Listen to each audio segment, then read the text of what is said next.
Bonjour à tous et à toutes et bienvenue à un autre épisode de Ciné-Histoire hors série spéciale Criterion. Aujourd'hui, on s'attaque au film numéro 62 de la collection La Passion de Jeanne d'Arc. Je suis toujours accompagné de Jade. Comment ça va, Jade? Ça va bien. Écoute, j'avais pas tant hâte de parler de ce film-là, mais je pense que ça va être une émission où on va pouvoir un peu débattre de nos idées parce que on n'a pas la même opinion. T'es mieux d'entendre raison. Fait que, ouais, c'est ça.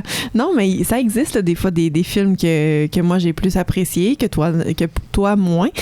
Dans ce cas-ci, c'est pas ça qui s'est passé. Donc, j'ai bien hâte de plonger là-dedans. Puis toi, ça va bien?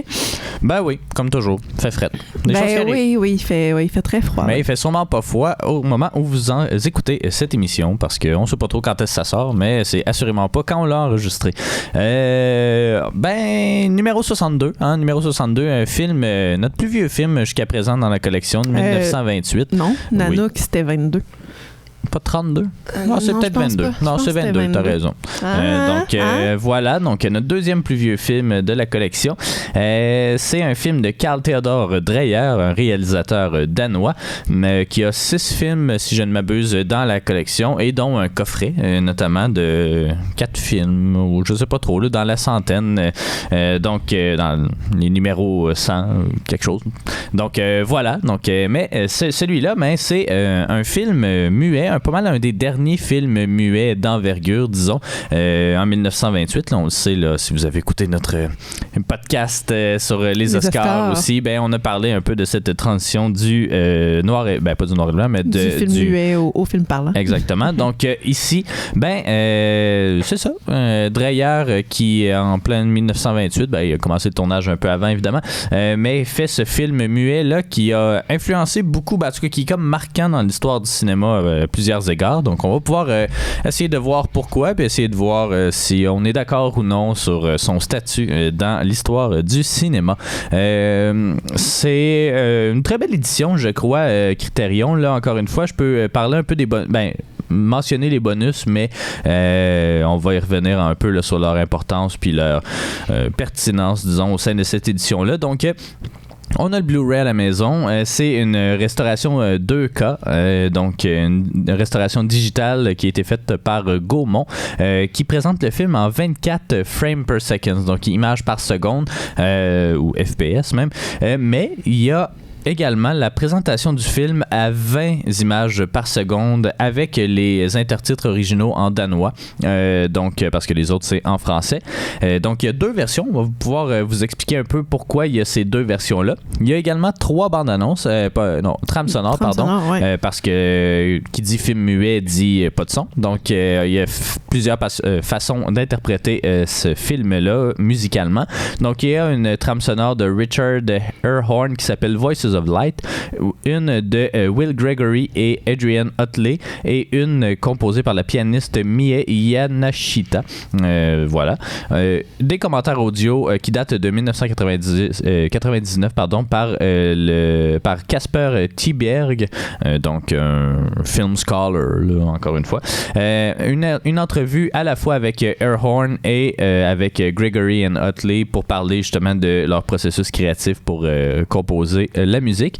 Un essai vidéo justement qui explore un peu les différents formats du film, donc le 24 FPS et le 20 FPS. On a également une entrevue avec la fille de René Falconetti, qui est également sa biographe.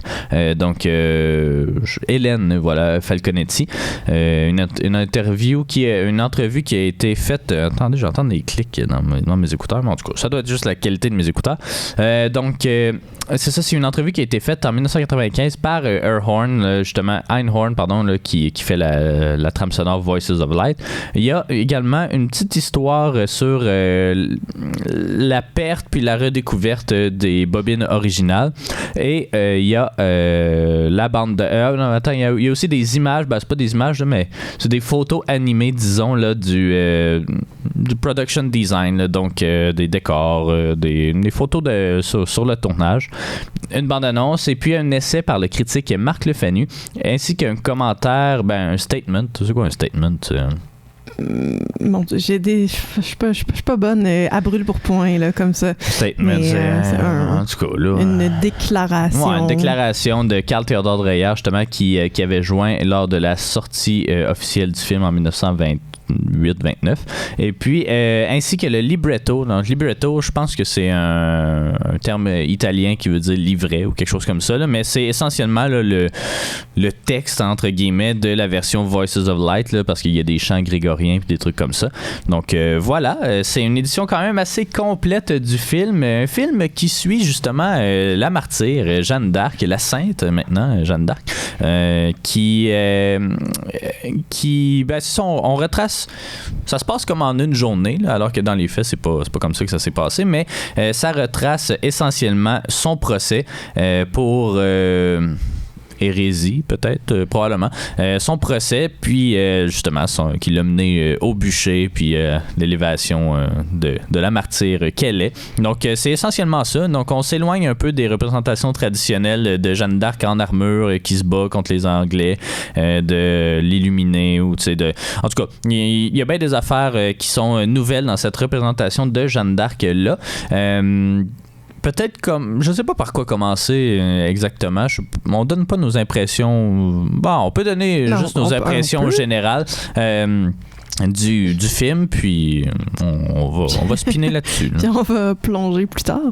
Ben, j'y vais. Je vois que tu me passes le melon. En fait, ce film-là, je pense que je l'avais déjà nommé là, dans des épisodes précédents, ou en tout cas, peut-être pas. Mais quand on prépare nos émissions, normalement, on regarde les bandes-annonces des 10 films, dans le fond, de la prochaine dizaine, parce qu'on les sépare en dizaines depuis le début. Puis là, je me rappelle pas si on avait fait ça, parce que ça, notre 50e a été vraiment longue là, à faire. Je me rappelle pas si on les avait vraiment regardés, les bandes-annonces des 61 à 70. Mais, tu sais, ce film-là, faut que je le dise d'entrée de jeu, là, honnêtement, j'ai jamais eu envie de le regarder. Puis c'est ça. Je pense que je peux arrêter ma phrase là. J'ai jamais eu envie de le regarder, ce film-là, parce que dans la bande-annonce, sur la pochette aussi, puis toutes les images qu'on voit de ce film-là, puis là, si vous nous écoutez sur YouTube, vous la voyez, la pochette, justement. Donc, ça donne l'impression qu'il y a justement des gros plans comme ça, un peu de Jeanne qui font peur, là, pour vrai. Faut se le dire. Puis la bande-annonce, c'est un peu que ça aussi. Puis honnêtement, en regardant le film, je me suis dit, bon, est-ce que ça va être un film où, tu sais, dans les 5 premières minutes, je vais être jetée à terre, puis mon Dieu, que je vais tellement triper finalement, parce que il y en a eu des critérions que je voulais pas regarder, puis que finalement, j'ai vraiment accroché, comme The Night Porter. Mais finalement, non. ça a été... j'ai gardé comme les mêmes impressions que j'avais au départ pendant tout le visionnement, pour vrai. Puis c'est pas un film qui est si long non plus. On l'a écouté... Faut le dire, là, on l'a écouté en 20 frames per second, parce que il y a vraiment un débat là, sur quelle version on devrait regarder, puis même sur le DVD, même sur le disque, même dans les bonus, il y a une explication qu'est-ce qu'il faudrait voir, puis tout ça, puis quelle est la version la meilleure. Je pense que les gens s'entendent pas nécessairement sur la version. Faut dire que celle avec 20 frames per second, il y avait juste une trame sonore qui venait avec, puis 24, il y en avait plusieurs. On a fait le choix, tu as fait le choix, cher, de regarder la version à 20, ce qui est pas une mauvaise chose en elle-même, mais qui rajoute quand même un petit 15 à 20 minutes là, au film, donc ça, pour 1h40 au total. Puis c'est une longue 1h40 là, tu sais, en tout cas en ce qui m'a concerné là, pour vrai. Puis c'est tu sais, si vous voyez la pochette, justement, vous faites des recherches sur ce film là, il y a comme beaucoup d'images, justement, où on voit Jeanne en plongée, dans le fond, qui... puis c'est toujours... dans le film, il y a toujours cette espèce de dualité-là de point de vue, dans le fond, du juré sur elle et du jury sur elle, et à l'inverse aussi. Donc, c'est beaucoup des plongées contre plongées. Puis, c'est que ça, le film, pour vrai. C'est que des plans, des gros plans rapprochés des visages de tout le monde, dans le fond. Mais surtout de Jeanne, qui est totalement démunie, qui est vraiment vulnérable, puis tout son désarroi, puis sa peine, puis tout ça qui passe dans ses yeux super, super expressifs. Mais il y a rien d'autre dans le film, tu sais, puis c'est juste 1h30 de tout ça dans le fond, puis ça fait peur pour vrai. C'est des visages qui sont pas le fun, ses yeux sont énormes, tu sais, puis c'est tout le temps comme des grandes expressions ahuries, puis tout le temps comme c'est pas le fun. Puis toi-même tu le disais aussi que les films d'horreur les films d'horreur, les films silencieux, oui, les films muets en général font peur. Puis celui-ci, je trouve qu'il fait peur, mais pas à cause de l'histoire ou n'importe quoi, mais juste de comment il est filmé, dans le fond. Puis je le sais que c'est l'objectif aussi, tu sais, puis c'est totalement réussi à ce niveau-là, mais c'est tellement pas quelque chose qui me rejoint. Puis c'est ça. J'ai passé un visionnement pénible. Ça me tentait pas de la regarder. Ça me tentait pas. Puis il se passe rien au final. C'est vraiment juste un échange assez plate. Là. C'est quasiment un courtroom drama. C'est juste... puis je pense que c'est des textes originaux qui avaient été retrouvés là, du procès.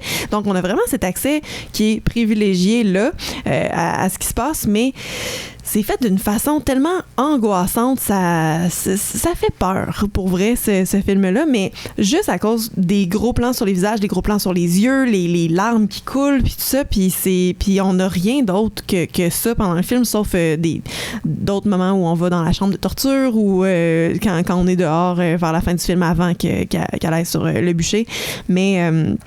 En général, là, c'est ça. C'est pas une expérience qui est le fun à vivre, puis c'est pas quelque chose que je referais nécessairement. Tu l'as fait comme 4 fois, je pense. 4 fois, ouais. Mais tu sais, c'est ça. Puis je t'ai pas accompagnée, malheureusement. Je suis désolée, mais c'est ça. C'est pas facile, ça me tentait pas. L'impression que j'avais est restée là. Puis, tu sais, dans le fond, c'est plate de rentrer avec des idées préconçues. J'attendais de les défaire, puis ça s'est pas passé. Donc, j'étais quand même ouverte, mais ça a pas été ça. J'ai laissé un 15 minutes, j'ai vu que c'était pas mal la même affaire. Puis après ça, ben c'est juste des répétitions de ce qu'on voit. Il y a pas très peu de décors, très peu de mouvements. Tu sais, ça se passe, c'est ça, en comme 3 heures. Tu sais, c'est quasiment un film temps réel. Puis c'est ça, il y a pas grand-chose, je trouve, à se mettre sous la dent dans ce film-là. Je sais que t'es pas d'accord, tu me regardes avec un gros sourire. Non, mais en fait, la plupart des points que tu amènes, j'étais d'accord avec lors du premier visionnement, mais après ça, là, il s'est dégagé d'autres niveaux d'analyse que je trouve quand même assez intéressants, mais tu sais, je te comprends de pas vouloir subir ça encore. Mais d'accord, tu sais, qu'il y en ait d'autres, sauf que ça me tente-tu vraiment de replonger là-dedans une deuxième fois encore avec une version qui va être pire, qui va faire encore plus peur à cause de la musique, tu sais, qui est vraiment hyper gothique puis lourde, puis tu sais, puis la réponse, c'est non. Ben, c'est ça. C'est ton choix. C'est ton choix. Moi, ben, vu qu'on a maintenant qu'on achète les éditions, ben, j'essaie de passer à travers tous les bonus. Donc, ben, c'est ça. Je l'ai écouté les 3 trames sonores plus le commentaire audio, donc un total de 4 fois. Il existe la version silencieuse également sur le Blu-ray. Je sais pas pourquoi on a pensé à ça. On peut juste mettre la TV sur mute ou quelque chose, mais bon. Il y a quand même la version silencieuse pour les puristes. Mais c'était ça qu'ils voulaient Dreyer. Il voulait qu'il n'y ait aucun accompagnement, dans le fond. Exactement. Même s'il y en a eu quand même à l'époque. Là. Il y a très peu de visionnements qui n'en ont pas eu. Ben... C'est ça. Moi, je suis quand même d'accord avec toi, mais je trouve que c'est un grand film, puis un des plus importants de l'histoire du cinéma quand même. Mais c'est ça, au premier visionnement, puis c'est peut-être à la fois le format puis la trame sonore qui a fait que le visionnement était moins mémorable que les autres que j'ai vécu, parce que je pense que c'était... Ben, en tout cas, je comprends pourquoi il y a plusieurs versions du film. On peut commencer à parler de ce frame rate là, ces FPS là. En fait, c'est que le 24 FPS, c'est image par seconde, je sais pas, IPS en tout cas, mais le FPS, parce que c'est un terme de gaming aussi là, fait que il y a plus de gens qui shooter. Ah, ça aurait pu, ouais. Non, mais je pensais que c'était ça que tu voulais dire. C'est first person shooter, mais c'est vraiment frame per second, un jeu qui roule smooth, ça joue entre 30 et 60, là, 60 FPS. C'est aussi de la crème solaire, là, je veux dire, on pourrait t'en sortir plein. C'est pas grave. Ben, c'est ça. à l'époque, en fait, c'est ça, il est sorti dans une période un peu trouble de l'histoire du cinéma où il y avait des films parlants qui commençaient à sortir, puis il y avait encore beaucoup de films muets parce qu'évidemment les théâtres sont pas adaptés pour faire cette transition-là du jour au lendemain. Surtout que c'était pas tant des salles de cinéma puis plus des théâtres qui projetaient des films. Donc à la fois quand on tournait un film que quand on projetait un film, la vitesse ou le FPS était jamais constant, même d'une bobine à l'autre à l'intérieur d'un film. Donc il y a des films qui tournaient en 16 images secondes. C'est le plus bas que tu peux aller sans que tu vois comme des coupures dans l'action dans la fluidité, ou peu importe, là, exactement. Ouais. Puis c'est aussi plusieurs films qui étaient tournés comme ça parce que ça coûtait moins cher, parce que ça coûte cher de la bobine de film. Fait qu'on tournait beaucoup au ralenti, pas au ralenti, mais 16 images secondes, ce qui donne quelque chose de pas très fluide, mais ça passe encore, ça s'écoute pareil. 24 images secondes, par contre, ça a été instauré, ça a été standardisé depuis avec l'arrivée du son, parce que là, maintenant, on pouvait plus se permettre de jouer un peu avec la vitesse du film parce qu'il faut que la trame sonore elle suive en même temps. Fait qu'on a régularisé ça à 24 images secondes. Puis c'est pour ça que le film, en fait, c'est que vu qu'il est sorti en 1928, un peu dans cette période-là, ben la plupart des cinémas dans les années suivantes sa sortie, ben ils l'ont projeté en 24 images secondes. Ce qui est assurément pas le format auquel il devrait être projeté en temps normal. C'est probablement le 20 FPS, c'est l'autre version justement qu'on a écoutée. C'est probablement celle-là qui devrait, puis tu sais, ça paraît aussi dans la fluidité. Oui, ça paraît. On l'avait commencé en fait, où on l'avait regardé dans l'extrait vidéo, là, mais il y a vraiment une différence. Ça a l'air d'un film muet de Chaplin dans le 24, tu sais, puis dans le 20, on le sent que c'est le rythme normal du film, là. Donc ça paraît effectivement. Donc c'est ça, c'est probablement en 20 FPS qui était supposé être projeté, puis qui a été tourné aussi, parce que c'est ça, être tourné en tel rythme, c'est correct, mais être tourné, justement, être projeté, c'est une toute autre affaire, parce que là, le réalisateur n'a pas de pouvoir là-dessus, c'est le projectionniste qui fait bien ce qu'il veut. Puis il y a eu des controverses à l'époque, parce que les projectionnistes roulaient les films plus vite, parce que ils pouvaient rajouter une projection par jour, ou des trucs comme ça. Fait que le film durait 1h10, au lieu de durer, mettons, 1h30, ou des trucs comme ça. Puis, en tout cas, il y a plein de caricatures à l'époque là, qui sortaient, qui disaient « Hey, on se fait voler, justement, on paye le même prix pour un film d'1h10 quand il dure 1h30, ou des trucs comme ça. » Donc, c'est comme écouter un film sur YouTube à vitesse 1.5. Là, c'est ça. Ça passe le temps quand... ça passe plus vite quand c'est un film qu'on n'aime pas, mais c'est pas comme ça qu'il est fait pour être visionné. Donc, voilà, il y a toute cette controverse-là autour du 24 ou du 20 FPS. Entre les deux, je pense que c'est le 20 FPS qui est le plus approprié. Cependant, c'est pas comme ça qu'il a été projeté dans la plupart des salles depuis aussi. Puis, c'est ça, il y a juste une trame sonore sur cette version 20 FPS. Les deux autres sont toutes sur la version 24 FPS. Puis, chacune des versions, je trouve qu'elles ont quelque chose à amener sur la table. La version 20 FPS, évidemment, bon, je trouve que la trame sonore est un peu oubliable. Hein, c'est juste du piano, il me semble. C'est la version qu'on écoute. Oui, je sais. Il me semble que c'est juste du piano. Ouais. Il me semble que c'est juste du piano. Alors que la version 24 FPS, bon, il y a Voices of Light. Voices of Light, c'est un espèce d'opéra, disons.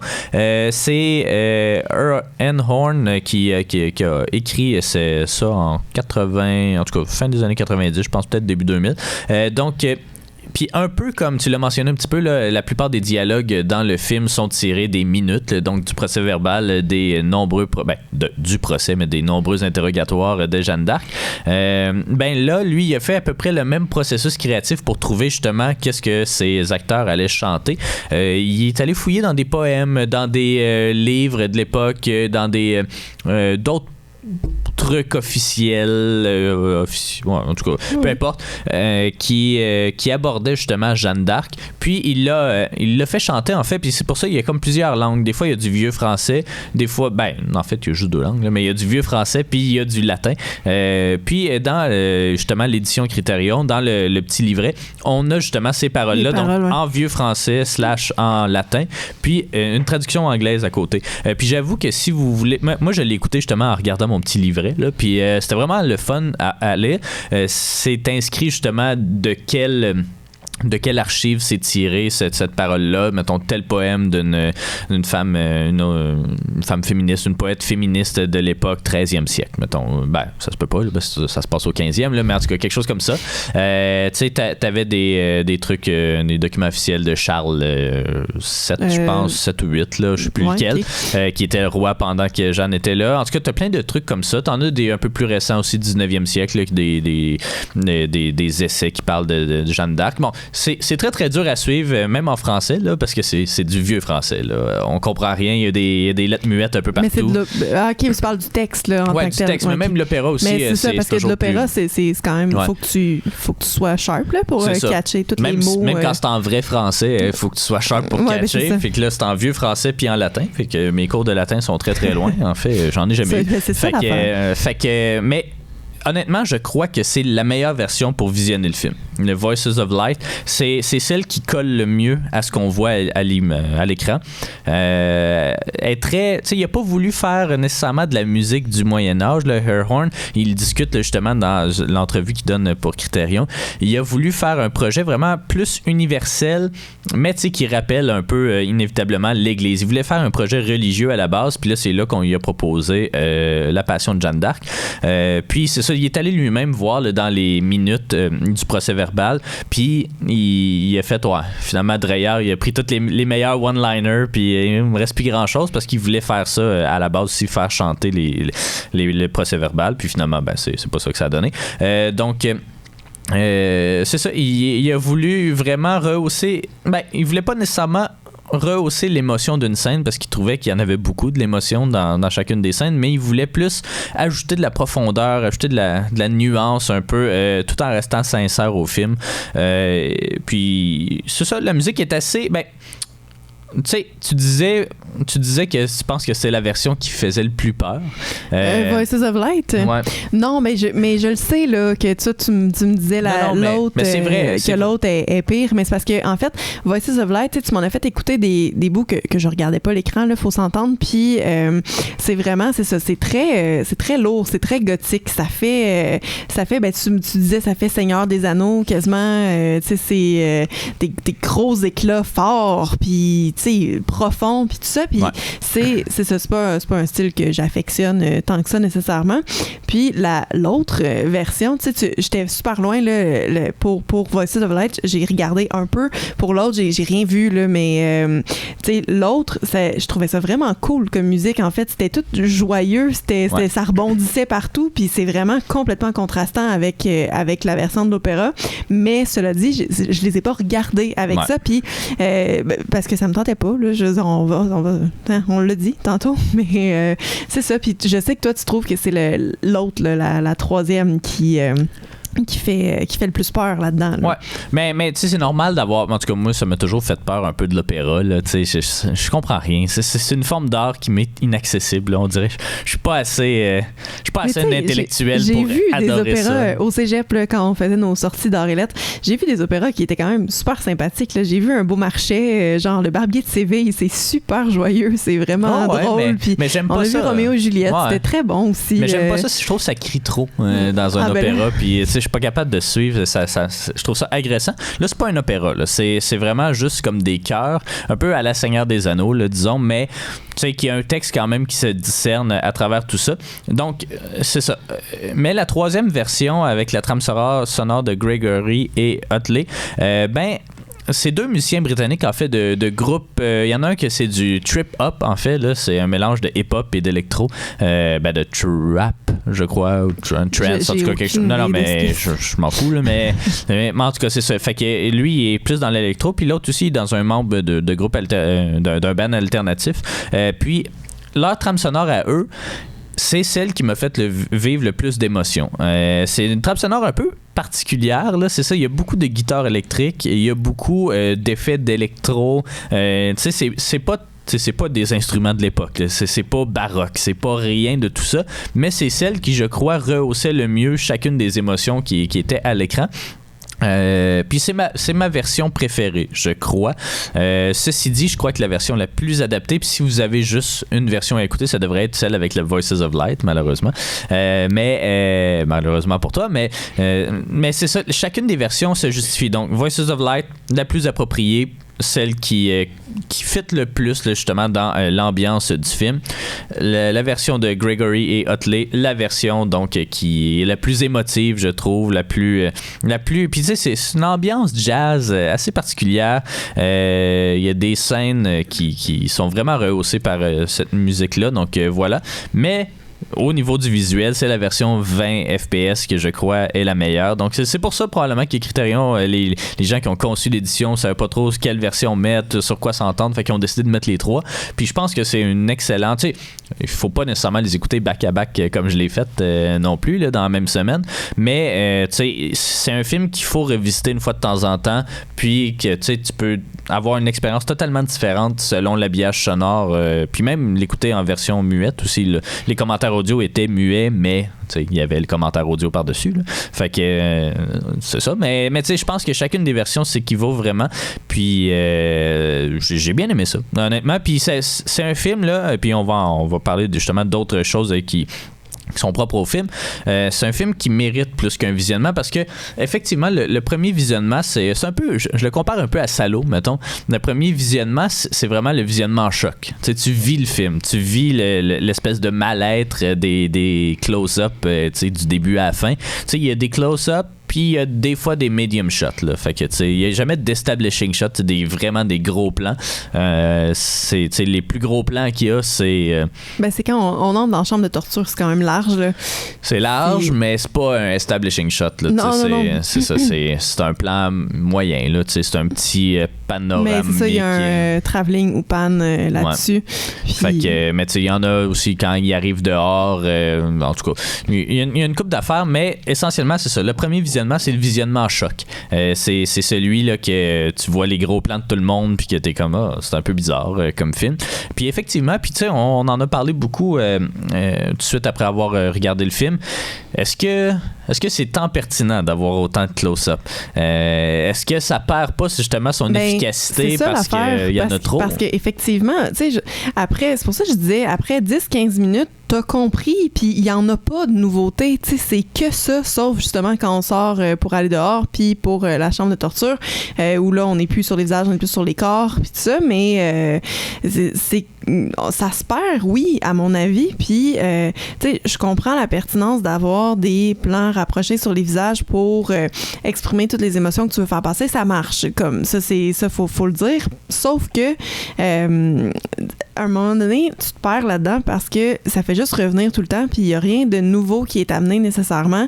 Puis, tu sais, le film, je le trouve intéressant plus pour le texte qui nous est lu, puis là je dis lu mais récité là, dans le fond, tu sais, de savoir que c'est les textes originaux, c'est vraiment le fun, c'est une super belle fenêtre là, sur l'événement. Mais tabarouette, c'est tout. Tu sais, je veux dire, il y a rien d'autre comme. Puis, tu sais, la première fois qu'on la voit pleurer, c'est super percutant, mais comme après, ça arrive 7 autres fois dans le film.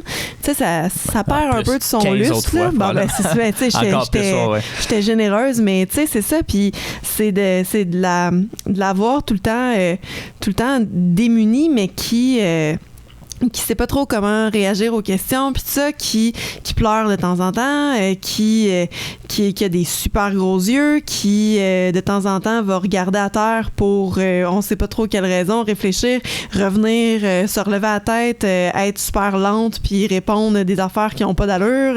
Tu sais, il y a comme c'est un peu space aussi de temps en temps là, c'est ce qu'elle dit, comment elle répond, tu sais, puis c'est ça, c'est qu'après l'avoir compris, on n'a pas besoin de le vivre encore. Tu sais, il aurait fallu, à mon avis, se réinventer là-dedans, puis c'est ça. Je sais pas trop quoi dire de plus, dans le fond, là. Je comprends, mais c'est ça, les autres visionnements m'ont amené d'autres niveaux d'analyse, puis juste pour revenir un peu là, sur les textes qui sont, les dialogues qui sont inspirés des minutes, c'est pas vrai à 100%, là, tu sais, c'est des fois c'est comme un amalgame de plusieurs trucs, parce qu'il y a eu 22 interrogatoires au final, puis là-dedans il y en a mettons 1, mais divisé en 3 parties. Mais il y a quelques... Tu sais, la plupart viennent de là, mais il y en a quelques-uns qui sont sortis de Dreyer lui-même, là, donc c'est pas exactement ça. Mais la visée, en fait... là, fallait pas que tu me dises ça. Ouais, c'est ça. Mais tu sais, la grande majorité, là, tu sais, en fait, c'est dans le commentaire audio que je l'ai appris, là, mais c'est ça, il est dit, là, quels qui sont pas tirés de ça. Mais je vais expliquer un peu l'histoire derrière le projet, comment ce projet-là est né, puis après ça, on va pouvoir jaser un peu de la façon dont il est tourné. En fait, Jeanne d'Arc a été canonisée en 1920. Donc, c'est 8 ans seulement avant la sortie de ce film-là. Puis, évidemment, comme ça arrive, c'était comme un sujet d'actualité, mettons, Jeanne d'Arc. Donc, il y a eu plusieurs films, pièces de théâtre, thèses, romans publiés autour de Jeanne d'Arc. Puis, Dreyer, qui n'était pas nécessairement un homme religieux, mais qui l'est devenu un peu par la suite, s'est de plus en plus intéressé avec ça. En 1921, Pierre Champion publie justement ces fameux minutes du procès. Puis c'est là justement que ça va commencer à inspirer Dreyer. Dès 1926, je crois, qu'il voulait faire ce projet-là. Il y en a eu plein d'autres films. Il y en a même eu un qui est sorti à peu près la même année, je crois. Là, je me souviens plus du nom exactement, mais ça, c'était justement la version traditionnelle. C'est le film épique. Jeanne Guerrière. Jeanne Guerrière, mais tu sais, qui trace tout son parcours de vie. Là. Mm-hmm. Elle est morte à 19 ans. Fait que, heureusement, il n'y en a pas tant que ça. Mais c'était un biopic. Là. C'est ça. On commence quand elle est jeune, puis ses exploits militaires, ces trucs comme ça, son procès, puis sa mort. Mm-hmm. Dreyer, lui, ce qui l'intéressait, puis ce qui l'a marqué dans les minutes, justement, c'était la répartie dont elle faisait preuve. Puis le fait que c'était une petite fille comme les autres, là, tu sais, que c'était... Il voulait en faire, en fait, de ce film-là, un drame humain, mais surtout un documentaire avant le temps, là, parce que ça n'existait pas encore, le terme documentaire, à l'époque. Donc, il voulait, justement, essayer de recréer le plus possible il dit, justement, dans ses essais, dans sa déclaration, il dit... Attends, comment il dit ça? Je vais le trouver... Il voulait faire un film Realized Mysticism. T'sais, c'est du mysticisme réalisé ou dirigé ou quelque chose comme ça. Là. C'est un film qui vient documenter un mythe. T'sais, à la base, ça n'existe pas. Là. Un mythe, c'est toujours plus grand que nature, c'est toujours quelque chose. Mais lui, il voulait ramener ça justement down to earth. Comment ça s'est vraiment passé en prenant justement ces minutes-là. Puis d'ailleurs, c'est quelque chose qui apparaît dans les premiers intertitres du film. Là, c'est de dire on voit Jeanne humaine telle qu'elle est, sans filtre ou je sais pas trop quoi. Puis j'imagine c'est ça qui s'opposait un peu aux autres versions qui sont pas nécessairement fausses là, de la Jeanne guerrière puis de tout ça. Mais Dreyer, c'est vraiment pas l'histoire qu'il voulait raconter. Puis c'est de là qu'est venue l'idée justement des close-up. C'était une pratique qui existait quand même à l'époque, mais qui était quand même assez rare, surtout tout au long d'un film. Puis son objectif derrière ça, c'était effectivement, là, puis on l'avait deviné aussi de notre côté, mais c'était de nous faire sentir inconfortables, nous, en tant qu'auditoire, parce qu'on est on peut pas regarder ailleurs. Mm-hmm. Le mur, dans le fond, il est blanc. Il y a aucun décor ou à peu près pas. Non, c'est ça. Il y a pas de distraction. C'est vraiment que ça. Puis on est très, très enligné vers ce qu'il veut. Puis c'est tout le temps la même chose.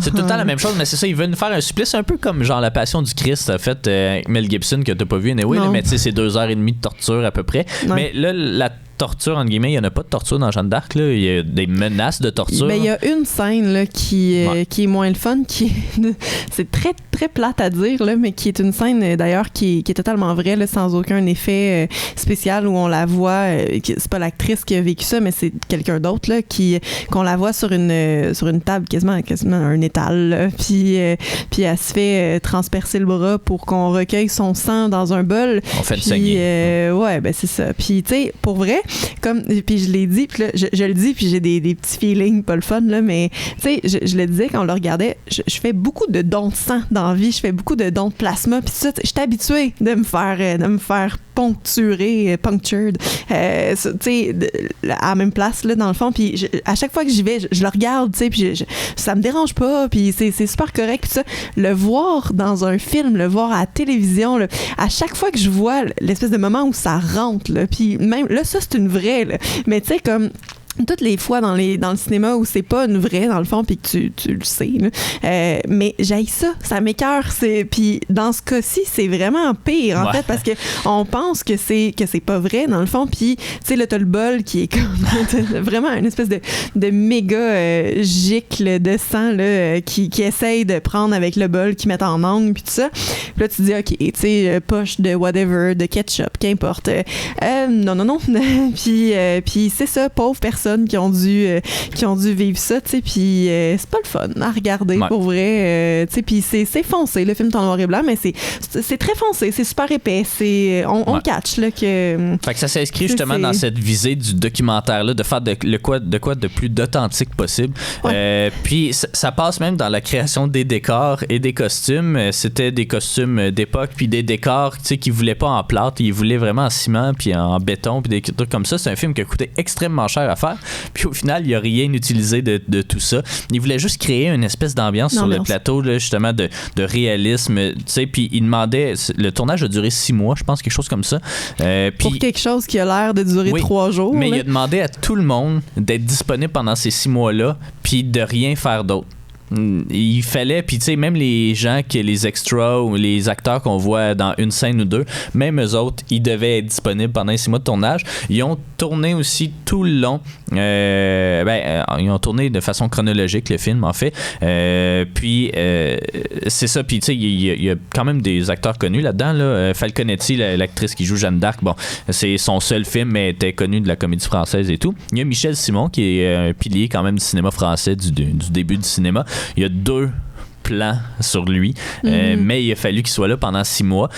Puis la plupart des prêtres aussi se rasaient le dessus de la tête et tout. Donc il a fallu que toute la distribution se rase le dessus de la tête, ce qui était un peu bizarre, même quand il y avait des chapeaux par-dessus pour le cacher. Là. Mais en tout cas, il voulait vraiment créer cette... Puis tu sais, c'était un peu la méthode Stanislavski à l'avance. Puis tu sais, j'ai lu un peu sur Dreyer, puis il avait travaillé avec les premiers qui ont apporté la méthode aux États-Unis. Il a travaillé avec eux en Europe, justement, des gens, des soviétiques, là, qui les méthodes acting et tout. Donc j'imagine qu'il a voulu transposer ça. Je vais revenir un peu sur les influences du cinéma soviétique, mais donc ce désir du surréalisme-là, oui, passe par justement la prise de sang, la saignée. Ça passe par... se faire couper les cheveux. Il y a une scène assez marquante où Jeanne se fait couper justement les cheveux parce qu'elle rentre en prison. Ça part. En tout cas, il y a plein de moments comme ça qui ont voulu être authentiques, mais l'utilisation des gros plans, au final, ça sert vraiment à plonger le spectateur dans l'expérience humaine que Jeanne est en train de vivre. La plupart des plans aussi sont comme si les plans qui sont pas sur Jeanne sont comme si c'était filmé de sa perspective. Pas tout le temps, mais quand même souvent. Donc, des gros plans des gens qui l'interrogent ou des bourreaux, des trucs comme ça. Donc, à ce niveau-là, puis c'était quelque chose qui a été décrié à l'époque. Les gens, justement, avaient dit, tu sais, ça perd son efficacité si t'as pas des establishing shots. Tu sais, pour nous choquer avec tes gros plans, il faut que tu nous montres autre chose. Là. Si tu nous montres toujours la même affaire, ben, on n'est pas choqué. À la limite, on va être choqué d'un gros plan puis pas du close-up. Je pense pas que je peux dire qu'on n'est pas choqué parce que c'est que ça. Je pense que l'effet est là pareil. C'est juste, tu sais, mettons, si je prends comme exemple la pochette, justement, combien de fois je t'ai dit dans le film, c'est là, c'est le moment de la pochette, puis tu sais, dans les faits, tu peux jamais vraiment savoir quel frame est représenté sur la pochette parce que c'est tellement tout le temps la même chose que, puis je trouve que c'est plate qu'on perde ça, justement, mais je trouve pas que l'effet est pas là parce que c'est répétitif, au contraire, à un moment donné, t'es tanné, là. T'as le goût que ça finisse parce que c'est un supplice à regarder puis à vivre aussi, puis à ce niveau-là, je peux pas y enlever, tu sais, je veux dire, c'est ce qu'il veut faire, il le fait, là. C'est juste que tabarouette, c'est pas facile. Puis aussi, peut-être qu'il voulait mettre en valeur un nouveau procédé d'enregistrement, disons, de tournage. C'est la bobine panchromatique, en fait, qui fait opposition à un autre type de bobine, là, mais c'est sorti à peu près dans le temps du tournage. Puis ça faisait en sorte que les acteurs et actrices n'avaient pas besoin d'avoir du maquillage. Habituellement, il y a certaines couleurs dans l'ancien type de bobine qui sortaient pas super bien à l'écran, l'orange, le jaune et tout. C'est pour ça qu'on ajoutait du maquillage beaucoup. On l'ajoute encore aujourd'hui, évidemment. Mais cette nouvelle type de bobine-là, panchromatique, permettait justement aux gens de ne pas avoir de maquillage s'ils voulaient. Puis lui a refusé à tous ses acteurs et actrices de mettre du maquillage pour qu'on voit toutes les crevasses, toutes les imperfections de la peau. Puis ça marche parce qu'il y a surtout les Jeanne aussi, on le voit, là, mais surtout les jurés. Eux autres, il y en a qui sont laids, là. Puis tu sais, c'est un peu le but, je crois, là, mais tu sais, c'est toujours ce désir du réalisme là qui était dans la visée de Dreyer, de faire un documentaire fictif, disons, ou romancé, on va dire ça comme ça. Donc fictionnel, finalement. Ouais, ça existe fictionnel? Ben oui, en anglais c'est fictitious. Non, ouais, fictionnel. En tout cas, c'est laid. Donc c'est ça. Il y a plusieurs choses à aimer, en tout cas, que moi, j'aime, mettons, dans le cinéma. Moi, j'aime ça quand c'est pas stagé. Puis, tu sais, il y a des exceptions. Là. Wes Anderson, c'est 100% stagé, puis j'aime ça pareil. Mais comme, tu sais, à la base, j'aime ça qu'un film, tu sais, catch que c'est un film, puis, tu sais, qu'il essaie de faire le plus d'émuler en fait le plus possible, de simuler la vraie vie ou donc c'est le cinéma vérité, des trucs comme ça, donc c'est des choses qui me parlent beaucoup, puis c'est pour ça aussi que j'ai aimé ça. Mais c'est ça, ces niveaux d'analyse-là, ils se transportent aussi dans le scénario. Au début, moi aussi, là, je pensais que c'était juste... mais pas... Tu sais, ça reste ça pareil, là, l'histoire de Jeanne, puis sa souffrance jusqu'à temps qu'elle devienne un martyr. Mais il y a un petit peu plus que ça, tu sais. Je trouvais qu'il y avait beaucoup... Tu sais, c'est dur de se remettre dans le contexte de l'époque aussi où la religion prenait beaucoup de place. On est d'un background religieux, mais on n'est pas des pratiquants tant que ça. Mais à l'époque, mourir sans une communion ou sans les derniers sacrements, des affaires de même, c'était impensable pour eux. Puis si ça arrivait, c'était comme OK, ça y est, je m'en vais en enfer, puis ça finit là. Puis à certains moments, elle y va littéralement. Probablement pas, en fait. Mais pas compris. Non.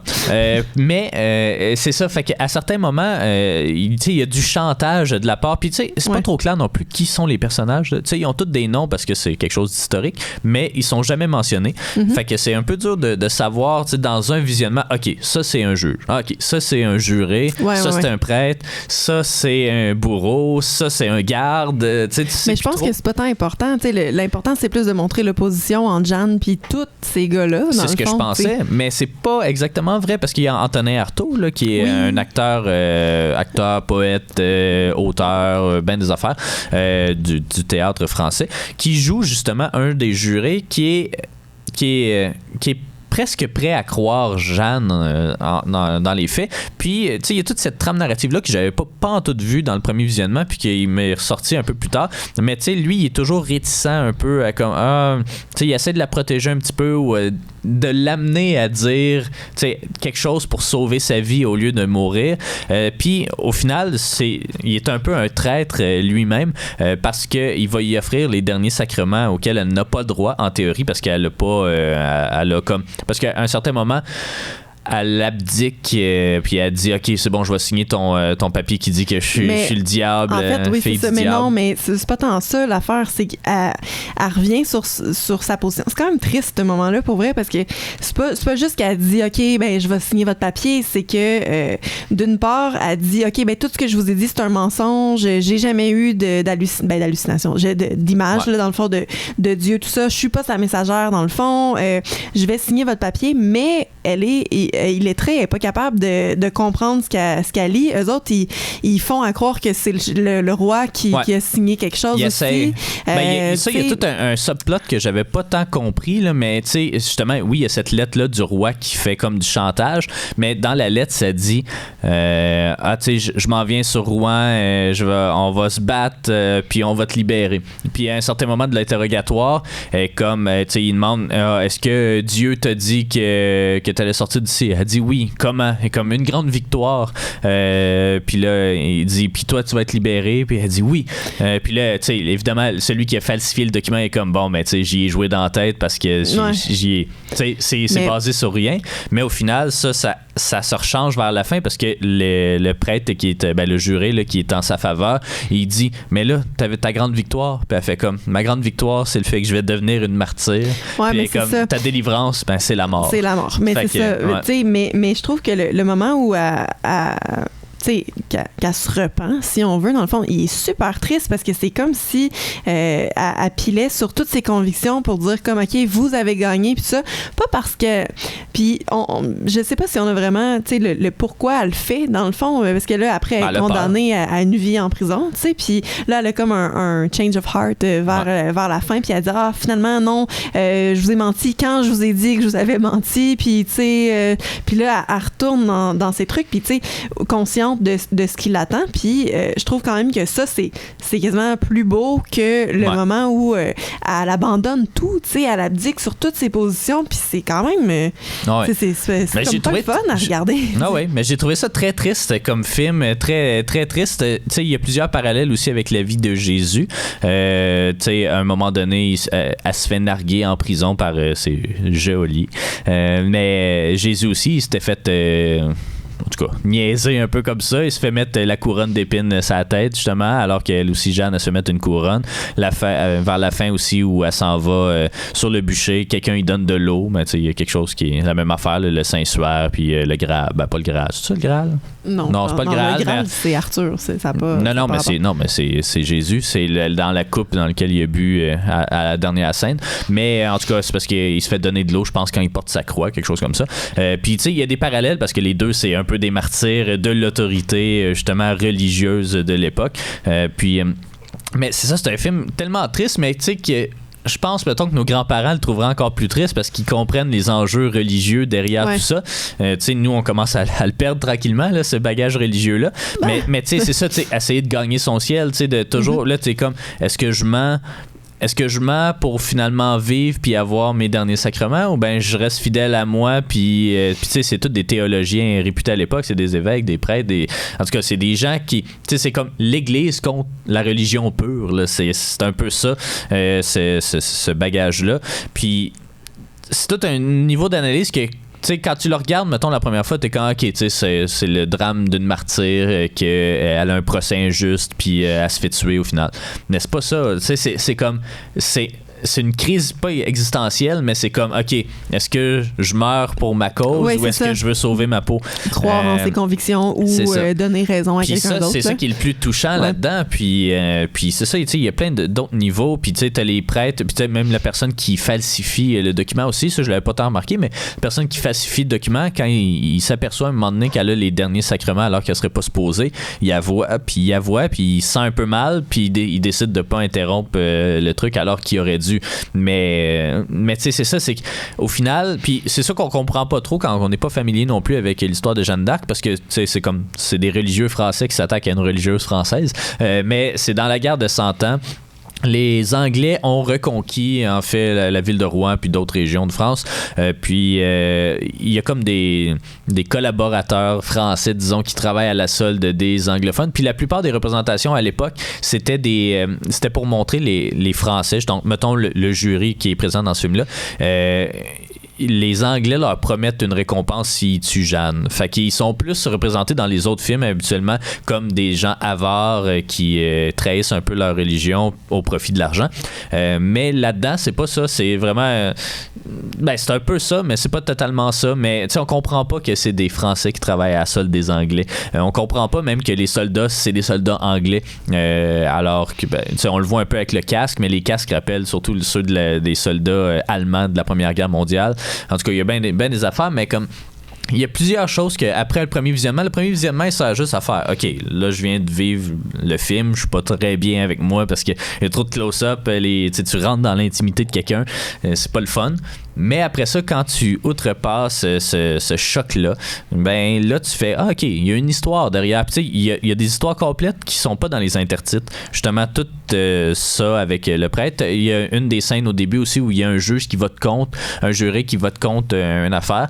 Puis, il se fait amener par les soldats, puis il se fait tuer, mais on le voit pas. Puis, tu sais, si tu regardes, si tu payes pas attention aux images, tu sais, on est habitués, nous autres, de que ce soit l'histoire qui fasse avancer le film, que ce soit les dialogues qui fassent avancer le film. À l'époque, c'est pas ça, là. À l'époque, c'est du cinéma muet. Fait que c'est ta gestuelle qu'il faut qu'il fasse avancer l'histoire, qu'il faut qu'il fasse transparaître les émotions. Tu peux mettre des intertitres qui disent « Je suis triste », mais dans les faits, ça sert pas à grand-chose. À ce niveau-là, leurs visages sont super expressifs aussi. Elle, plus que le reste, parce que c'est plus important aussi, parce qu'on passe plus de temps sur elle que sur les autres. Mais oui, c'est super bien transmis. Là, ouais. Mais c'est ça. C'est ce que je trouve remarquable dans ce film-là. Puis c'est un film que je réécouterai encore, même si ça fait 4 fois que je vois. Je le réécouterai pas là nécessairement, mais comme je le montrerai à des gens, j'aimerais ça le revoir quand même. Puis essayer de décrocher ces autres niveaux d'analyse-là. Il y a plein de symboles, il y a plein de mouvements de caméra qui sont particuliers pour l'époque. Il y a beaucoup de travelling. Il y a un spin 360, là, comment on appelle ça, un whip pan, je pense. T'as plein de techniques que, comme à l'époque, ça se voyait pas parce que les caméras étaient grosses. C'est dur de déplacer une caméra aussi smooth que lui il faisait, parce qu'une caméra de même, faut que tu continues à craquer, là. Fait qu'il faut que l'opérateur continue à craquer pendant que la caméra se déplace, puis tout. C'était très très dur à faire. Il y a les gros plans évidemment, t'as un plan par-dessus aussi, là. Tu vois la foule rentrer dans le château, puis t'as le plan qui est comme une caméra de surveillance là, qui suit du monde. En tout cas, c'est un peu bizarre, mais il y a plein de plans, puis c'est une triple... c'est ce que je trouve formidable aussi. C'est un amalgame de plein d'influences qui ont fait ce film-là. Puis qui est un film qui est au final très unique pour son époque. Il y avait plein de mouvements. C'est ça. Le film est une triple influence. Il y a une influence de l'impressionnisme français puis du cinéma français. L'impressionnisme, c'est des scènes... c'est des plans travaillés, en fait. Là, c'est un peu ça. L'impressionnisme, c'est un peu le mouvement qui a écrit les codes du cinéma. Donc, en tout cas, il y a Abel Gans, il y en a une couple dans ces années-là, mais c'était de la France. Dans le visuel, il y a beaucoup de rappels à l'expressionnisme allemand. Donc, des gros décors, des difformes, des jeux d'ombre, des trucs comme ça. Dreyer avait travaillé en Allemagne aussi. Fait que des plans aussi que tu appelles des extreme low shots ou quelque chose comme ça. C'est des plans qui sont pris de très, très bas à terre. Puis souvent, ou sinon, qui vont cadrer juste un petit coin de l'image puis que le reste va être vide. Ça, on en voit à quelques reprises aussi. Fritz Lang a contribué à ça. Ceux qui ont fait les décors, c'est les mêmes qui ont fait les décors pour le cabinet du docteur Caligari. Fait que des décors un peu difformes, des fenêtres tout croche, les perspectives un peu bizarres.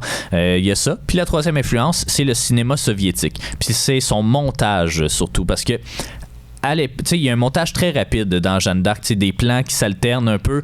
Il y a à l'époque, en fait, faire un film, c'était constitué entre 500 et 1000 plans. Pour un film. Dans celui-là, il y a 1500 plans différents.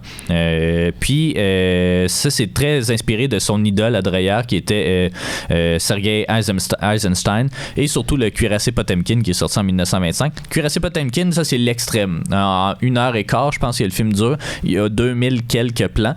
Ça, c'est extrême. Là. Mais tu sais, c'est toujours... C'est de créer le choc en changeant toujours les plans, alors qu'à l'époque, ça se voyait pas. Là, ça, c'était un rythme toujours un peu lent. Puis, tu sais, pourtant, le film, il a l'air lent. Il y a beaucoup de plans, mais il est lent pareil. Mais c'est ça que je voulais dire justement. Tu sais, oui, on les voit, les coupes, mais c'est pas des trucs qui sont pas naturels, malgré le fait que la règle du cinéma de 180 est complètement brisée à plusieurs moments. Ouais. Mais c'est pas quelque chose qui choque, c'est pas quelque chose qui est pas naturel non plus. C'est fluide, ça marche. C'est comme un échange, une conversation. On passe d'un à l'autre. Puis c'est ça, c'est souvent des trucs qui sont face à face, dans le fond. Fait que c'est des rétorques à chaque fois. Mais c'est correct, ça passe bien quand même. Là, fait que c'est pas quelque chose qu'on voit nécessairement puis qui dérange là, à ce niveau-là. Il dérange pas, mais on le voit pas non plus, mais on le voit à un certain moment. Puis c'est ça, ça prend plus qu'un visionnement pour vraiment saisir toutes ces influences-là puis toutes ces techniques-là. Le 180 degrés, tu le mentionnais aussi, là, justement, on change, on regarde à gauche, à droite, et on sait plutôt. On perd nos repères géographiques, puis ça aide pas parce qu'on n'a jamais de plan un peu plus éloigné qui nous aide à faire comme OK, on est dans quelle pièce, qu'est-ce qu'on fait là. Mais puis ça aussi, c'est ça, c'était son influence. Il y a aussi le film de Intolerance, en fait, de D.W. Griffith, qui l'a beaucoup influencé. C'est un film justement entre l'autorité religieuse puis la personne unique, puis tu sais, la purest form of religion ou quelque chose comme ça. Là. Fait que, puis il a réutilisé aussi plusieurs des thématiques dans ses autres films, Dreyer, notamment Days of Wrath puis Hordey, 2 films qui sont dans la collection Criterion, évidemment. Mais c'est ça, il y a tellement de choses à dégager, mais effectivement, tu sais, c'est pas... c'est peut-être pas le meilleur film que j'ai vu, là. Il y en a pour qui là, c'est la meilleure performance ever. Je suis pas totalement d'accord avec ça.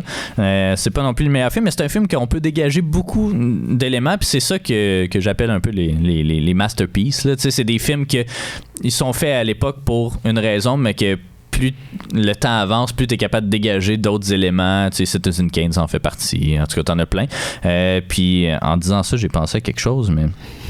Ah, je l'ai oublié, ça va peut-être me revenir. Mais c'est ça, c'est vraiment un film marquant. Ah oui, ben c'est un peu ça, mais tu sais, autant il y a un montage très rapide, autant ça a été tellement dur pour Dreyer parce que son film a été perdu à plusieurs reprises à travers le temps. Il a été perdu une première fois, pas longtemps après qu'il soit sorti, dans un incendie. Fait qu'il a fallu qu'il refasse le film au complet avec les B-takes, les autres plans, disons, qu'il a rejetés pour faire ça.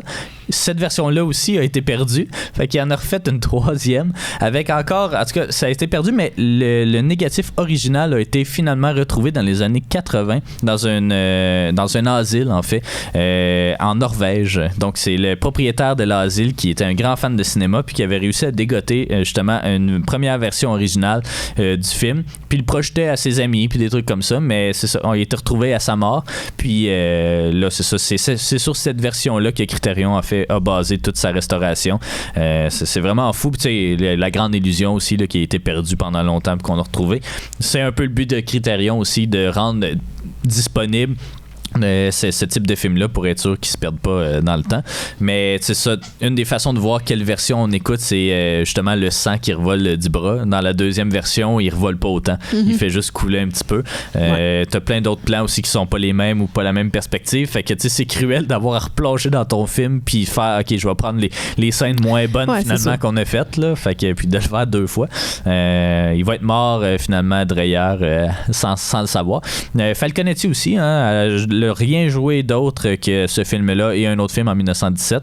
Elle est morte oubliée en Argentine dans les années 40. C'est un triste destin pour les gens. Il y a plusieurs personnes qui disent que c'est le single greatest performance ever captured on camera, des trucs comme ça. Puis c'est vrai d'une certaine façon, mais ça contribue un petit peu au mythe, le fait qu'elle ait joué dans rien d'autre à part. Mais c'est ça, en tout cas, il y a plein de choses qu'on pourrait aborder. Je vais peut-être mentionner un petit peu les bonus de l'édition. On a déjà parlé des versions FPS puis des trames sonores. Il y a les entrevues aussi avec ceux qui ont fait les trames sonores. Ça, c'est quand même assez intéressant pour savoir qu'est-ce qui les a inspirés un petit peu. L'essai vidéo, justement, sur les différents... images par seconde, le 24 ou le 20 FPS. Puis ça raconte un petit peu justement cette histoire-là à la base du cinéma muet puis des trucs comme ça. Il y a une entrevue avec la fille de Falconetti. Elle nous en apprend pas tant que ça, mais elle nous apprend un petit peu sur sa vie parce qu'il n'y a pas grand-chose qui existe d'elle. Elle n'a pas joué dans grand-chose. On apprend qu'elle s'est acheté un théâtre pas longtemps après la sortie de ce film-là, puis elle voulait jouer ses propres pièces. Mais finalement, elle a fait faillite, puis il a fallu qu'elle quitte. Elle a essayé d'aller aux États-Unis, mais elle n'était pas capable d'immigrer parce que pour immigrer, ça te prend comme un parrain là, qui te met sur son épaule, puis son aile, puis elle n'en avait pas. Fait qu'elle est allée en Argentine finalement. Elle a essayé de revenir en France, puis ça n'a pas marché. Fait qu'elle est juste morte. C'est dommage, mais elle est morte très très jeune. Michel Simon qui joue dans ce film-là aussi, il n'est pas très très là. Antonin Artaud, il est mort jeune aussi. Fait qu'à un moment donné, des choses qui arrivent. Il y a le petit segment aussi très pertinent qui explique justement tout le parcours que les négatifs ont fait à travers le temps. Puis il y a les images d'archives là, qui sont quand même belles, c'est ça, tu vois sont restaurées évidemment, mais ils ajoutent mettons le nom des gens importants à l'image, fait que c'est quand même bien. Puis les 2 essais que j'ai trouvé, l'essai en fait de Marc Lefanu que j'ai trouvé quand même assez intéressant, qui dresse un bon portrait mais qui met beaucoup de chair autour de l'os, là, qui fait pas juste parler du film, mais parler des influences de Dreyer, puis de Falconetti, puis en tout cas tout ce qui a mené à faire ce film-là finalement, fait que bien intéressant. Puis le mot du réalisateur, c'est quand même, c'est bien, mais c'est ça, c'est juste un one-pager essentiellement, là, fait que voilà, J'aurais encore plein de choses à dire, je crois, dessus, mais vous irez lire ma critique du film sur ciné-histoire.ca. Ciné-traduction histoire, oui, c'est ça. Ciné-histoire.ca, donc ciné-histoire.ca. Donc voilà, mais on serait prêt, je crois, à donner nos notes. Donc je vais te laisser y aller, voir. Je vais être déçu, ça a l'air. Ben oui, quand même. Mais en fait, tu sais, je me rends compte de ça pour plusieurs des films Criterion qu'on regarde, autres que Criterion aussi. C'est toujours important de laisser un moment pour que le film sink in. Là, donc, il y a toujours comme l'après-visionnement, tu te fais ton idée, tout ça, tu le notes. Puis là, tu y repenses. Puis là, tu t'en parles. Puis là, tu fais un épisode, un podcast. Puis, tu sais, fait que c'est important pour moi de vivre ces deux processus-là. Donc, je vais donner une note aujourd'hui, puis je vais peut-être donner une autre note quand on va faire la fin. Non, mais la fin de la dizaine, dans le fond. J'hésite honnêtement beaucoup. Puis là, je le sais que tu seras pas content. J'hésite vraiment beaucoup entre 5 et 6. Parce que, tu sais, on se l'était fait l'échelle. Là. Fait que, tu sais, entre moyen et bon, ce qui est quand même legit. Là, parce que c'est pas un film... pas mal. T'as le droit d'avoir ton opinion. Parce que c'est pas un film qui m'a plu nécessairement. Je trouve pas qu'il y a tant d'affaires à aller chercher. Je comprends pas qu'est-ce que je pourrais gagner de plus à d'autres visionnements. Non, je l'ai pas vécu. Fait que je peux pas. On le réécoutera dans 2 ans, 2-3 ans. Je peux pas témoigner. On pourra pas réécouter ça dans 2-3 ans. Oui, certainement. Puis là, c'est ça. Donc, pour l'instant, je vais lui mettre un 6 après discussion. Ce qui est bon. Fait que c'est correct. Ah, c'est bon. C'est bon. Mais non, mais c'est vrai. Fait qu'on va attendre de voir, tu sais, le laisser justement prendre sa place puis gonfler dans mon estomac comme du gruau. Voilà. Puis c'est ça. Fait qu'on verra pour plus tard. Pour l'instant, ça va être un 6. Ben, y a pas de problème avec ça. Ben, moi, après le premier visionnement, j'étais prêt à y donner un 8. Un 8, habituellement, c'est un film que je vois qu'il y a beaucoup de profondeur, beaucoup de choses à aller chercher, mais qui vient pas me chercher personnellement. Un des exemples récents, c'est Dune, mettons, de Denis Villeneuve. Tu sais, j'ai adoré ça. C'est un film épique. C'est un roman que j'ai lu plein de fois, mais il est pas venu me chercher autant que je l'aurais souhaité. Fait que, tu sais, ça reste un excellent film, mais sans plus. Mais là, plus je le regardais, puis plus j'étais impressionné par ce qu'il y avait à apporter, puis sans que ce soit le meilleur film de l'histoire du cinéma ou le film le plus marquant ou celui qui a eu le plus grande influence, loin de là, ben pas loin de là, mais en tout cas pas trop loin de là, mais c'est ça, je vais quand même y donner un 9, ce qui est dans notre échelle est remarquable. Je suis pas prêt à y donner un 10 encore, mais peut-être que d'autres visionnements, le temps que je le laisse, tu sais, des fois c'est de le montrer à d'autres cinéphiles aussi, voir qu'est-ce qu'eux en dégagent comme analyse, tu sais, ça serait intéressant, mais moi je vais y donner un 9, mais j'étais prêt, après le premier visionnement, je donne un 8, mais ça a monté, puis on dirait que d'écouter plusieurs fois un film, on dirait que ça m'aide un peu à apprécier ou pas certains films. Tu sais, Life of Brian aussi, j'y mettais un 7 de prime abord, puis après ça j'y ai mis un 8, fait que c'est peut-être en train de me corrompre, je sais pas, ce processus-là que d'écouter un film à répétition comme ça. C'est comme écouter un album, même un album moyen que t'écoutes après 8 fois, ben tu commences à connaître les tunes, t'es comme finalement c'est pas si pire que ça. Fait que peut-être ça qui est en train de m'affliger pour l'instant, mais c'est pas grave. Je suis quand même content d'avoir découvert ce classique de l'histoire du cinéma. Et puis j'ai hâte de découvrir les autres films de Carl Theodor Dreyer, notamment Vampire, hein, Nosferatu. Non, c'est pas la même chose. Nosferatu, le vampire, c'en est un, mais il y a Vampire, qui est une autre affaire, mais qui est son premier film parlant et le premier film qu'il a fait après La Passion de Jeanne d'Arc. Donc voilà, j'ai bien hâte de voir ça. Puis sinon, ben, je te remercie beaucoup. Écoute, la semaine, prochain épisode. C'est terminé maintenant. Oui. Je peux passer à autre chose. C'est ça, on peut écouter un autre film. La semaine prochaine, le prochain épisode, dans le fond, on va parler de Carnival of Souls, qui est un autre muet. Non, pas muet, mais c'est un film d'horreur en noir et blanc. Donc, encore là, tout pour me plaire. Je pense que la dizaine sera pas... Il y a beaucoup de noir et blanc, parce qu'après ça, c'est les... après ça, il y a Third Man, Rushmore. Mais Third Man, on l'a déjà vu. Third Man. Il y a 3 Jean Cocteau en noir et blanc aussi. Mais ça va être bien. Tu sais, ça, j'ai hâte, mais comme, tu sais, là, en tout cas, faudrait que la dizaine soit mieux, là, pour moi, là, pour mon appréciation. Fait que. On va s'arranger pour que ça s'arrange demain. Voilà. Merci beaucoup d'avoir été des nôtres et on se retrouve pour un autre épisode de notre spécial. Hors spécial, série Criterion, numéro 63. Et là, quel chaos. Hey, salut. Bye.